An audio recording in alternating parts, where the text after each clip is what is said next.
одамоне ки аз хато кардан метарсанд ҳеҷ гоҳ пеш намераванд. онҳо дунёро хато мефаҳманд. фаҳмидан ин хуб ва ҳам бад, ин қарори дуруст ва ҳам нодуруст, ҳам парвоз кардан ва ҳам афтидан. аксари одамон танҳо қарори дуруст қабул карданро мехоҳанд.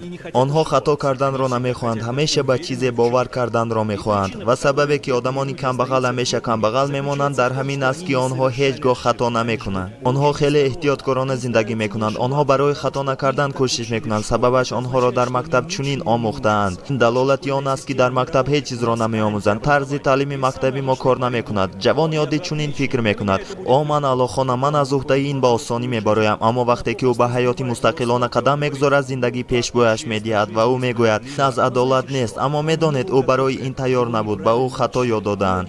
бисёриҳо пул барои ман муҳим нест мегӯянд. агар пул барои шумо муҳим набошад, шумо ҳам барои пул муҳим нестед.